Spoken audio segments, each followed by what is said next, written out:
Atos dos Apóstolos. Capítulo 15. Liberto da prisão.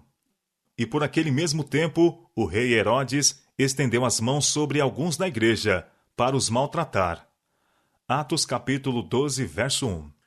O governo da Judéia estava então nas mãos de Herodes Agripa, súdito de Cláudio, imperador romano.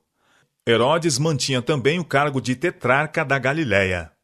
Era prosélito professo da fé judaica e aparentemente muito zeloso em efetuar as cerimônias da lei judaica. Desejoso de obter o apoio dos judeus, esperando assim confirmar seus cargos e honras, pôs-se a realizar os desejos deles, perseguindo a Igreja de Cristo, roubando as casas e os bens dos crentes e prendendo os principais membros da Igreja. Lançou na prisão Tiago, irmão de João, e mandou um algoz matá-lo à espada, assim como o outro Herodes fizera com que o profeta João fosse degolado, e mandou um algoz matá-lo à espada. Vendo que os judeus se agradavam muito com essas medidas, prendeu também Pedro. Foi durante a Páscoa que tais crueldades foram praticadas. Enquanto os judeus estavam celebrando seu libertamento do Egito e pretendendo possuir grande zelo pela lei de Deus, estavam, ao mesmo tempo, transgredindo cada princípio dessa lei ao perseguir e assassinar os crentes em Cristo. A morte de Tiago causou grande dor e consternação entre os crentes. Quando Pedro também foi preso, a igreja toda se empenhou em jejum e oração. O ato de Herodes matando Tiago foi aplaudido entre os judeus, se bem que alguns se queixassem da maneira reservada pela qual foi ele realizado, afirmando que uma execução pública teria de maneira mais completa intimidado os crentes e os que com ele simpatizavam. Herodes, portanto, conservou Pedro em custódia, com a intenção de satisfazer ainda mais aos judeus pelo espetáculo público de sua morte. Sugeriu-se, porém, que não seria uma boa ideia trazer o veterano apóstolo para execução perante o povo, então reunido em Jerusalém. Receava-se que a cena de estar ele sendo levado para morrer pudesse provocar a compaixão da multidão. Os sacerdotes e anciãos também temiam que Pedro fizesse um daqueles poderosos apelos que tinham frequentemente incitado o povo a estudar a vida e caráter de Jesus. Apelos esses que eles, com todos os seus argumentos, tinham sido incapazes de contradizer. O zelo de Pedro em advogar a causa de Cristo tinha levado muitos a assumir sua atitude ao lado do Evangelho, e os príncipes temiam que se lhe fosse dada oportunidade para defender sua fé na presença da multidão que viera à cidade para adorar. Seu livramento seria exigido das mãos do rei. Enquanto, sob vários pretextos, a execução de Pedro estava sendo retardada para depois da Páscoa, os membros da igreja tiveram tempo para examinar profundamente o coração e orar com fervor. Oravam sem cessar em favor de Pedro, pois achavam que ele não poderia faltar na obra da pregação. Compreendiam que haviam chegado a um ponto em que, sem o auxílio especial de Deus, a Igreja de Cristo seria destruída. Ao mesmo tempo, adoradores de todas as nações procuravam o templo que havia sido dedicado à adoração de Deus. Resplandecendo em ouro e pedras preciosas, ostentava um aspecto de magnificência e encanto. Mas Jeová não seria mais achado nesse palácio de beleza. Israel, como nação, tinha se divorciado de Deus. Quando Cristo, perto do fim de seu ministério terrestre, olhou pela última vez para o interior do templo, disse: Eis que a vossa casa vai ficar-vos deserta. Mateus capítulo 23, verso 38. Até então, ele tinha considerado o templo como a casa de seu pai. Mas, ao deixar o Filho de Deus o interior dessas paredes, a presença de Deus abandonou para sempre o templo construído para sua glória. O dia para a execução de Pedro foi finalmente marcado, mas ainda as orações dos crentes ascendiam ao céu, e enquanto todas as suas energias e simpatias eram suscitadas em fervorosos pedidos de auxílio, anjos de Deus estavam a vigiar o apóstolo prisioneiro. Lembrando-se do anterior libertamento dos apóstolos da prisão, Herodes tomara desta vez precauções dobradas. Para evitar toda a possibilidade de escape, Pedro tinha sido posto sob o cuidado de 16 soldados, que em diferentes vigílias o guardavam dia e noite. Em sua cela fora colocado entre 2 soldados, ligado por 2 correntes, cada uma presa ao pulso de um dos soldados. Não podia mover-se sem o conhecimento deles. Com as portas da prisão firmemente seguras e uma forte guarda diante delas, toda a possibilidade de livramento ou escape por meios humanos estava excluída. Mas os extremos dos homens são a oportunidade de Deus. Pedro estava encerrado em uma cela cavada na rocha, cujas portas tinham fortes ferrolhos e barras, e os soldados em guarda ficaram responsabilizados pela custódia do prisioneiro. Mas os ferrolhos e barras e a guarda romana, que eficazmente removiam toda a possibilidade de auxílio humano, não serviriam senão tornar mais completa a vitória de Deus no livramento de Pedro. Herodes estava levantando a sua mão contra o Onipotente e deveria ser totalmente derrotado. Aplicando seu poder, Deus estava prestes a salvar a vida preciosa, cuja destruição estavam os judeus tramando. Era a última noite antes da planejada execução. Do céu foi enviado um poderoso anjo para libertar Pedro. As vigorosas portas que prendiam o Santo de Deus abriram-se sem auxílio de mãos humanas. O anjo do Altíssimo por elas penetrou, fechando-se as portas sem ruído por trás dele, e entrou na cela, e ali estava Pedro, dormindo tranquilamente o sono de uma perfeita confiança. A luz que circundava o anjo encheu a cela, mas não despertou o apóstolo. Só quando ele sentiu o toque da mão do anjo e ouviu uma voz dizendo: "Levanta-te depressa", acordou o suficiente para ver a cela iluminada pela luz celestial e um anjo de grande glória em pé diante dele. Automaticamente obedeceu à ordem que lhe foi dada, e como ao se levantar ergueu as mãos, tornou-se meio consciente de que as cadeias lhe caíram dos pulsos. De novo lhe ordenou a voz do mensageiro celestial: "Cinge-te e ata as tuas alparcas."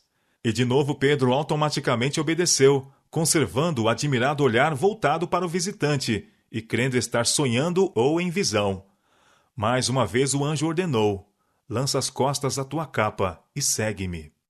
Ele se moveu em direção à porta, seguido por Pedro, usualmente loquaz, agora mudo de espanto. Passaram pela guarda e chegaram à porta, pesadamente aferrolhada, que por si mesma se abriu, e imediatamente se fechou de novo, enquanto os guardas, dentro e fora, permaneceram imóveis em seu posto. Alcançaram a segunda porta, também guardada por dentro e por fora. Abriu-se, como fez a primeira, sem ranger de dobradiças ou ruído dos fechos de ferro. Passaram por ela, e novamente se fechou, também sem ruído. De modo idêntico, passaram pela terceira porta, e acharam-se em plena rua. Não se trocou uma palavra, não houve ruído de passos. O anjo se movia suavemente diante de Pedro, cercado de uma luz de deslumbrante brilho. Desorientado e julgando-se ainda em sonho, seguia seu libertador. Assim, eles percorreram uma rua e então, estando cumprida a missão do anjo, desapareceu subitamente. Dissipou-se a luz celestial e a Pedro pareceu achar-se em profundas trevas. Mas, acostumando-se-lhe os olhos, pareceram elas diminuir gradualmente e ele se encontrou só na rua silenciosa, com o ar fresco da noite a soprar-lhe no rosto. Compreendeu então que estivera livre, em uma parte da cidade que lhe era familiar. Reconheceu o lugar como sendo um que frequentara muitas vezes, e por onde esperara passar no dia seguinte pela última vez. Procurou rememorar os fatos dos últimos poucos momentos. Lembrou-se de ter adormecido, preso entre 2 soldados, com as sandálias e vestes exteriores removidas. Examinou sua pessoa e achou-se completamente vestido e cingido. Seus pulsos, inchados pela pressão dos ferros cruéis, estavam livres das algemas. Compenetrou-se de que sua liberdade não era engano, sonho ou visão, mas bendita realidade. No dia seguinte, deveria ser levado para morrer. Mas eis que um anjo o livrara da prisão e da morte. E Pedro, tornando a si, disse: "Agora sei verdadeiramente que o Senhor enviou o seu anjo e me livrou da mão de Herodes e de tudo que o povo dos judeus esperava." Atos capítulo 12, verso 11. O apóstolo se encaminhou imediatamente à casa onde seus irmãos estavam reunidos, e onde naquele momento se encontravam em oração fervorosa por ele. E batendo Pedro à porta do pátio, uma menina chamada Rode saiu a escutar. E conhecendo a voz de Pedro, de gozo não abriu a porta, mas, correndo para dentro, anunciou que Pedro estava à porta. E disseram-lhe: Estás fora de ti. Mas ela afirmava que assim era. E diziam: É o seu anjo. Atos capítulo 12, versos 13 a 15. Mas Pedro perseverava em bater, e quando abriram, viram-no e se espantaram. E, acenando-lhes ele com a mão para que se calassem, contou-lhes como o Senhor o tirara da prisão. E Pedro, saindo, partiu para outro lugar. Atos capítulo 12, versos 16 e 17. Alegria e louvor encheram o coração dos crentes, porque Deus ouvira e atendera às suas orações e libertara Pedro das mãos de Herodes. Pela manhã, uma multidão se reuniu para presenciar a execução do apóstolo. Herodes enviou oficiais à prisão para buscarem Pedro, que deveria ser trazido com grande aparato de guardas e armas, não apenas para evitar possível fuga, como também para intimidar os simpatizantes e mostrar o poder do rei. Quando os guardas, diante da porta, verificaram que Pedro tinha escapado, foram possuídos de terror. Tinha sido expressamente declarado que a vida deles responderia pela do prisioneiro, e por isso haviam eles estado especialmente vigilantes. Quando os oficiais vieram buscar Pedro, os soldados estavam ainda guardando a porta da prisão, os ferrolhos e barras ainda intactos, as cadeias presas aos pulsos dos 2 soldados, mas o prisioneiro havia escapado. Quando foi trazida a Herodes a notícia de que Pedro escapara, ele ficou exasperado e enraivecido. Acusando os guardas da prisão de infidelidade, ordenou que fossem mortos. Herodes sabia que poder humano algum havia livrado a Pedro, mas estava decidido a não reconhecer que um poder divino lhe frustrara o desígnio e pôs-se em ousado desafio a Deus. Não muito tempo depois do livramento de Pedro da prisão, Herodes foi a Cesareia. Enquanto ali se achava, fez uma grande festa, destinada a provocar admiração e ganhar aplausos do povo. Compareceram à festa os amantes do prazer de todas as regiões e houve muita glutonaria e bebedice. Com grande pompa e cerimônia, Herodes apareceu diante do povo e lhes dirigiu em eloquente discurso. Vestido em roupas cintilantes de prata e ouro, em que os raios do sol, refletindo em suas luminosas dobras, deslumbrava os olhos dos que o contemplavam, constituía ele uma figura magnífica. A majestade de sua aparência e a força de sua linguagem, bem escolhida, dominavam a assembleia com grande poder. Estando já seus sentidos pervertidos pelo beber e banquetear-se, ficaram deslumbrados pela ornamentação de Herodes e encantados pelo seu porte e oratória. E desenfreado pelo entusiasmo, cumulavam-no de lisonja, declarando que nenhum mortal poderia apresentar igual aparência ou possuir eloquência tão surpreendente. Declararam mais que, conquanto o houvessem sempre respeitado como governador, dali em diante o adoraria como a um deus. Alguns daqueles cujas vozes agora eram ouvidas a glorificar um vil pecador, fazia poucos anos haviam levantado grito frenético: "Fora com Jesus! Crucifica-o! Crucifica-o!" Os judeus tinham se recusado a receber a Cristo, cujas vestes, simples e muitas vezes sujas pelas viagens, cobriam um coração de amor divino. Seus olhos não podiam discernir, sob o humilde exterior, o Senhor da vida e da glória, embora o poder de Cristo fosse revelado diante deles em obras que nenhum mero homem poderia fazer. Estavam, porém, prontos a adorar como a um Deus o altivo Rei, cujas esplêndidas vestes de prata e ouro cobriam um coração corrupto e cruel.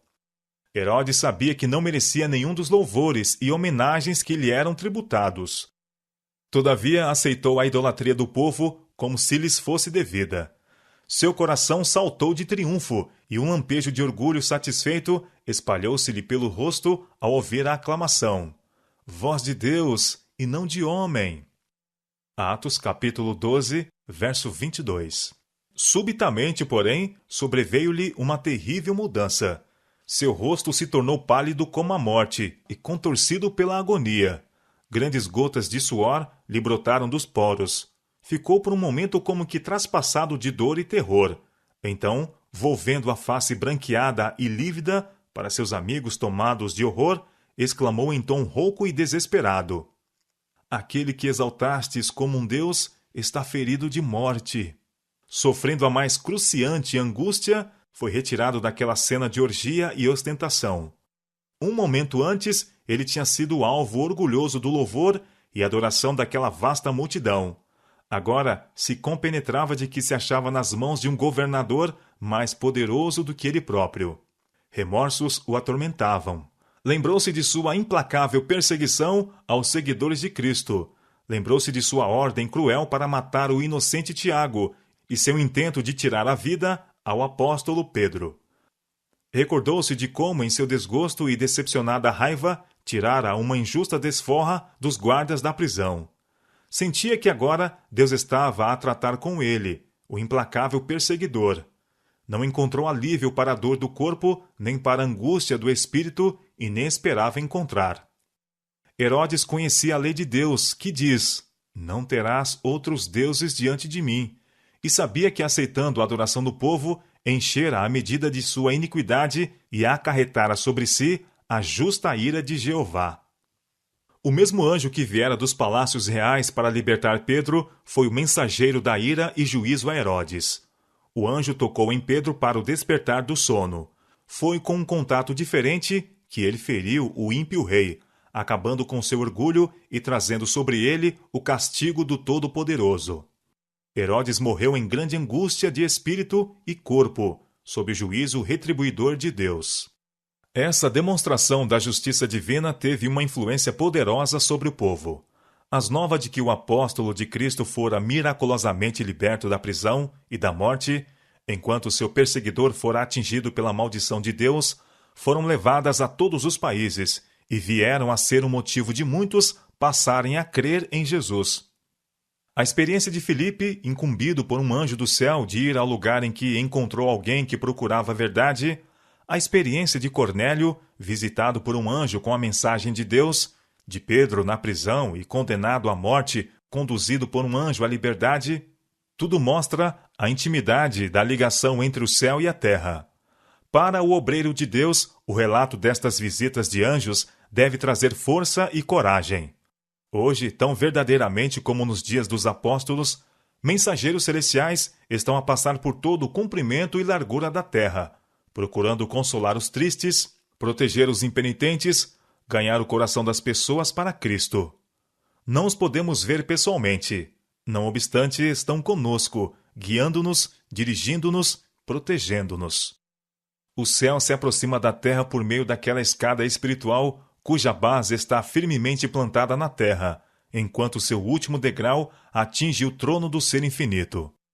Anjos estão constantemente subindo e descendo por essa escada de fulgurante brilho, levando ao Pai, no alto, as orações dos necessitados e angustiados, e trazendo bênção e esperança, coragem e auxílio aos filhos dos homens. Esses anjos de luz criam uma atmosfera celestial, erguendo-nos para o invisível e eterno. Não lhes podemos contemplar as formas com nossa vista natural. Somente pela visão espiritual podemos distinguir os seres celestiais. Somente o ouvido espiritual pode ouvir a harmonia de vozes celestiais. O anjo do Senhor acampa-se ao redor dos que o temem e os livra. Salmo capítulo 34, verso 7. Deus encarrega seus anjos de salvar seus escolhidos da calamidade, de guardá-los da peste que anda na escuridão e da mortandade que assola ao meio-dia. Salmo capítulo 91, verso 6. Repetidas vezes tem anjos falado com homens, do mesmo modo como um homem fala com seu amigo, e os tem levado para lugares livres de perigo. Uma e outra vez tem as encorajadoras palavras dos anjos renovado o ânimo prostrado dos fiéis, desviando-lhes o espírito das coisas da terra, levando-os a contemplar pela fé as vestes brancas, as coroas, as palmas da vitória que os vencedores receberão junto ao grande trono branco. Faz parte da obra dos anjos proteger os que são provados, atender aos sofredores e tentados. trabalham incansavelmente em favor daqueles por quem Cristo morreu. Quando os pecadores aceitam entregar-se ao Salvador, os anjos levam as novas ao céu e há grande regozijo entre as hostes celestiais. Haverá alegria no céu por um pecador que se arrepende, mais do que por 99 justos que não necessitam de arrependimento. Lucas capítulo 15, verso 7. Um registro é levado ao céu de todo o esforço bem-sucedido de nossa parte para dissipar as trevas e propagar o conhecimento de Cristo. Ao ser a ação referida diante do Pai, fremente alegria toma posse de toda a multidão celestial. Os principados e potestades do céu estão observando a luta em que, sob circunstâncias aparentemente desanimadoras, os servos de Deus se acham empenhados. Novas conquistas estão sendo conseguidas, novas honras ganhas, ao saírem os cristãos arregimentados em torno da bandeira de seu Redentor, para combater o bom combate da fé. Todos os anjos celestiais estão ao serviço do humilde e crente povo de Deus, e ao entoar o exército de obreiros do Senhor seus cânticos de louvor aqui na terra, o coro celestial une-se com eles no louvor a Deus e a seu Filho. Precisamos conhecer melhor a missão dos anjos. Convém lembrar que cada verdadeiro Filho de Deus tem a cooperação dos seres celestiais. Exércitos invisíveis de luz e poder auxiliam os mansos e humildes que creem nas promessas de Deus e as reclamam. Querubins, serafins e anjos magníficos em poder estão à destra de Deus, sendo todos eles espíritos ministradores enviados para servir a favor daqueles que hão de herdar a salvação. Hebreus capítulo 1, verso 14.